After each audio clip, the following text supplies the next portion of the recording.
What is going on, guys? This is your main man Ban here, bringing you some crypto news and updates straight from Charm City, Baltimore, Maryland. It's a Sunday, August 26, 2018. And yes, guys, we have some couple of news for you. But first and foremost, don't forget to hit that like and subscribe button. And yep, it has been a couple of days since our last upload. I did not quit crypto, just so you know, but I haven't been uploading stuff because there's some life-changing stuff that happened in our family that I have to put a pause or break a little bit. So I just like to put a shout out. My grandma in the Philippines passed away, and she's a very dear individual that's close to our hearts in my family. In fact, my grandma helped raise us 4 boys, me and my brothers, and yep, she passed away, and now she's in the hands of God and my grandpa, my closest cousin Nikki, and my uncles. But yep, I would just like to say thanks, Mommy Pat. This is a shout out for you, and we love you so much. And yes, we are back in the crypto game. We are here to deliver some news for you guys. So like what I said, August 26th, we are closing down August a little bit stronger, which is positive, especially in the Bitcoin side. So let's first check out our price action. Coin market cap, Bitcoin right now, again guys, let's refresh this real quick. Bitcoin is at even, I would say, at $6,732 against one Bitcoin for, you know, fiat. So we have broken in the 6,600 barrier. So this is very critical. That's like yesterday, a couple of days back.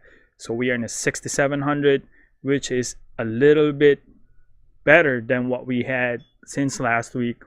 There was like a magnet of price. We were stuck at 6,500 or 6,400 to 6,600, and this is a positive news in the Bitcoin side. So altcoin markets still adjusting. Ethereum at negative 1.33%, XRP at 0.52, Bitcoin Cash negative 1.42 with the Roger Ver. A lot of stuff going on in Bitcoin Cash, a lot of problems in there.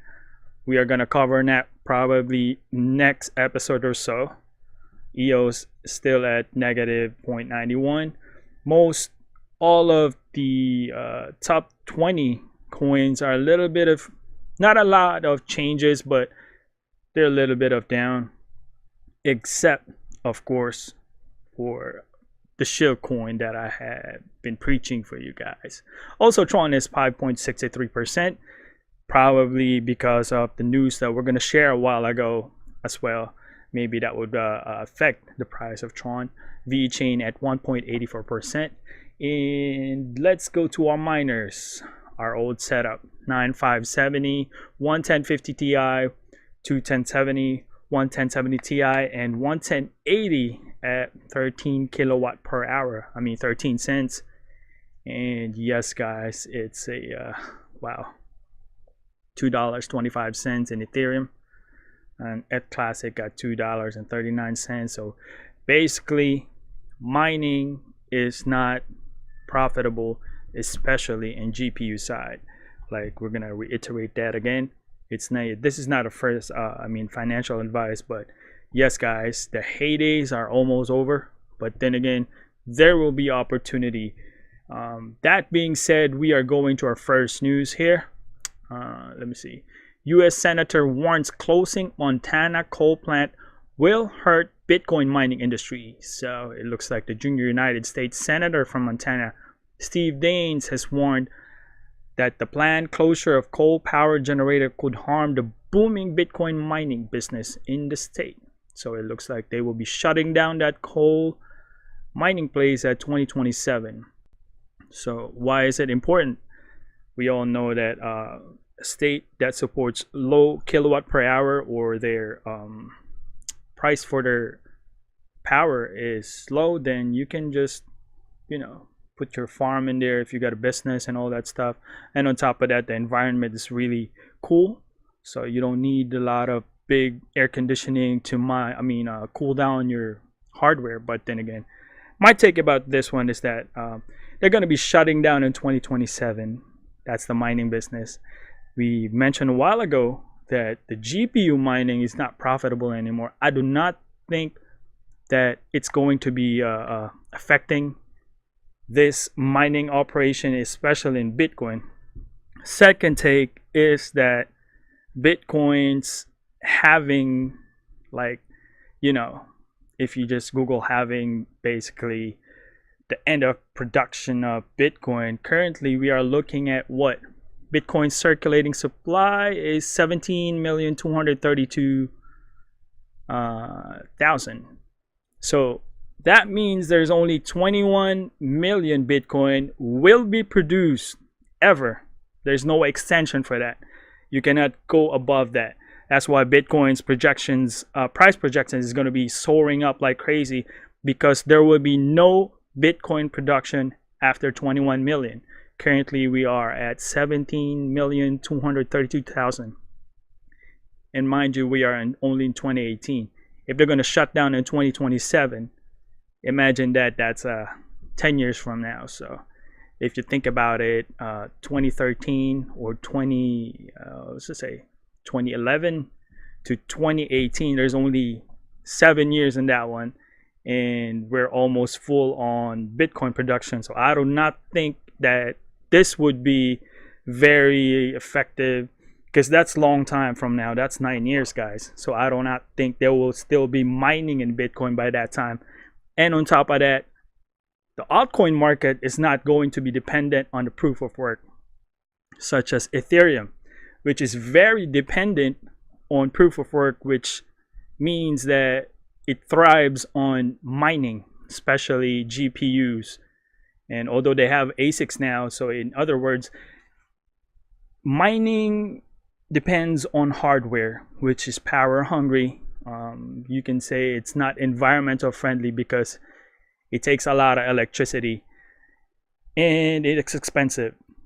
So altcoin markets is shifting towards proof of stake, namely Ethereum is going towards that. But even if we put out Ethereum out of the context, coins such as ADA, TRX, Ven, they're out now and they're doing staking, so there's no mining, necessary mining happening, because these coins can be used to support the network stability.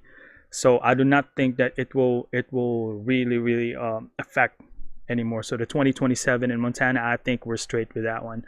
But it's a good thing that the government entities such as the Montana governor is reporting, senator, reporting that it's going to affect it. So they're looking at it. So as we also see here that NVIDIA, they have released a statement that mining is already not profitable anymore. So crypto mining, NVIDIA and GPU sales are down. Likewise in AMD, AMD is strong, especially in Ethereum or Dagger Hashimoto algorithm. And as we all know, Ethereum is not doing really well right now, guys, in terms of price action and all that stuff. One thing that's also as well why Ethereum price is continually going down. If you look at this one real quick, we are in $276 versus what's its price on last December is $1,400, I believe. So if you look at it, the spike of prices here, last December, yep, 1200. No, that's March. We hit, yep, around that. And we are currently sitting at $276. So there's a lot of chat regarding Ethereum, why the price is continually declining.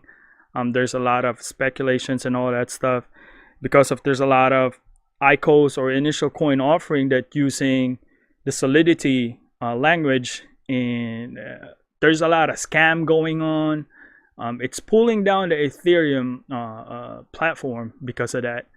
And yes, that might and should contribute to why Ethereum price is such on a decline. But yet, there's going to be a lot of changes.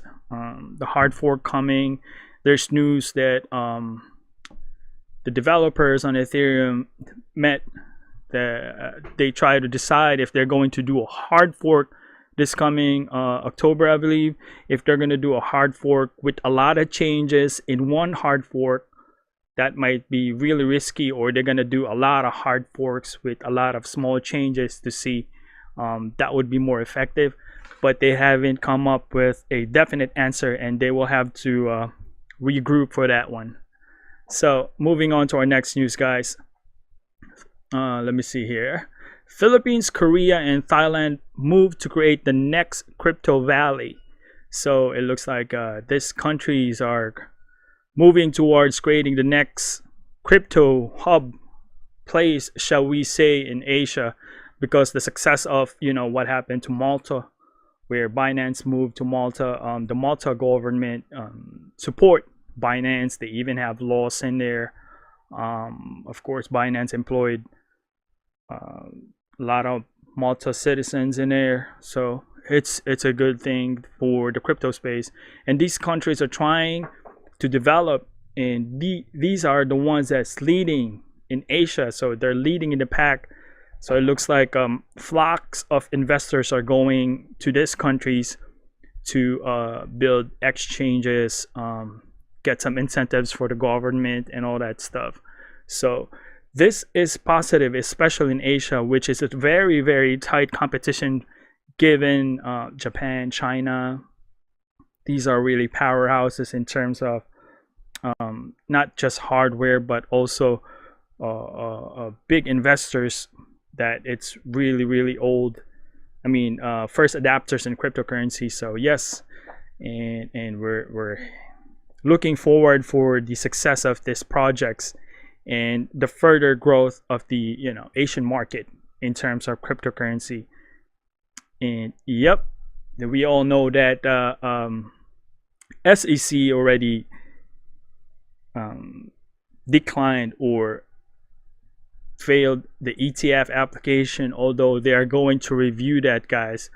But then again, there will be a SEC approval that's going to come by the end of this September, and we shall see, guys. I think this is going to be, there's going to be a big reversal soon. That's my take. That's my own personal opinion, especially in the Bitcoin market, because it's getting a lot of grounds now, guys. And speaking of that, we're going to be moving towards that other news right now. It looks like Iota is just released their desktop wallet beta.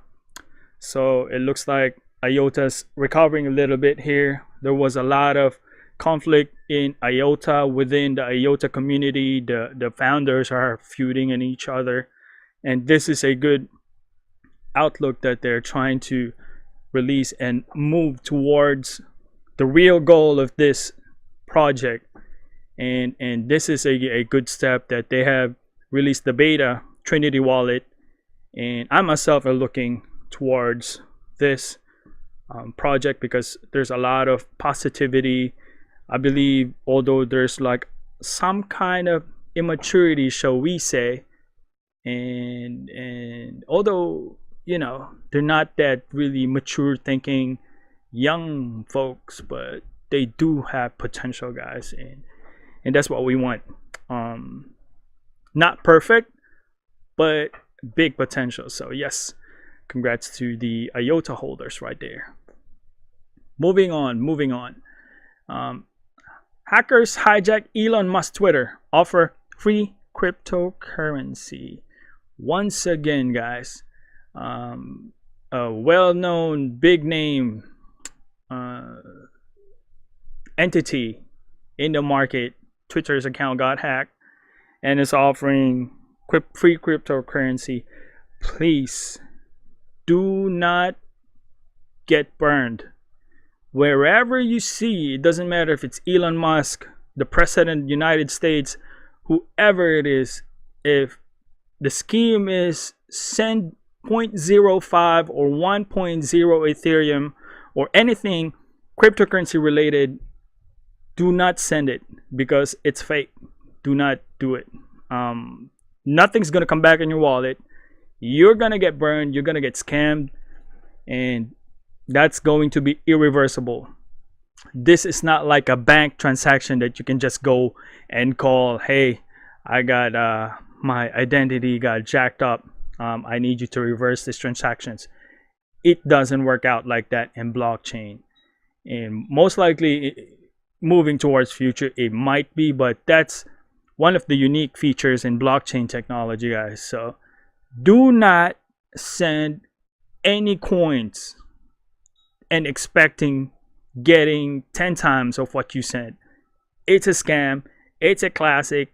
Stay away from Twitter or other Facebook or other stuff that promotes coming back of coins tenfold. So don't fall on that tactics. That's a classic one. And moving towards our last news, guys.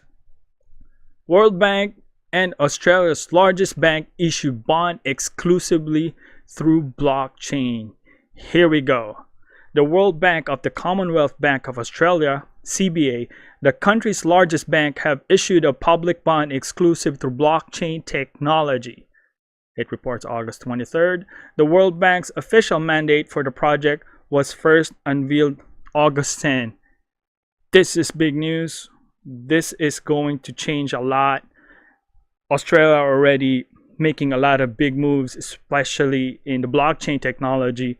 Remember on a past episode that Australian government created a contract for IBM to make their paper stuff in the government convert to digital and into blockchain. So they're going to put that into a ledger, which is, I think it's a very, very efficient, good way.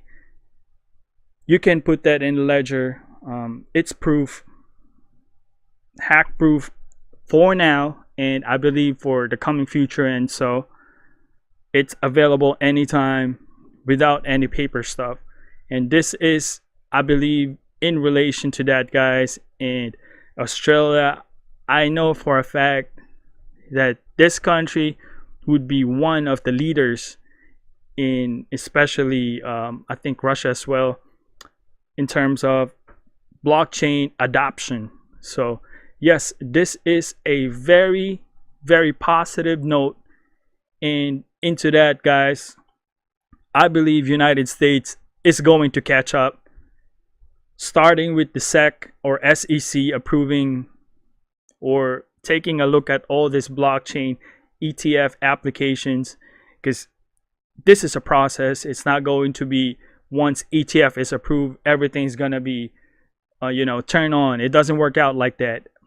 Just the approval itself is the first step, and there's a lot more on the next one. So let's do this, America. Come on, let's move on and adopt this technology and get back to the driver's seat, if so, because other countries are leading towards that, and we're here internally clashing on each other. And yes, we are getting left behind big time.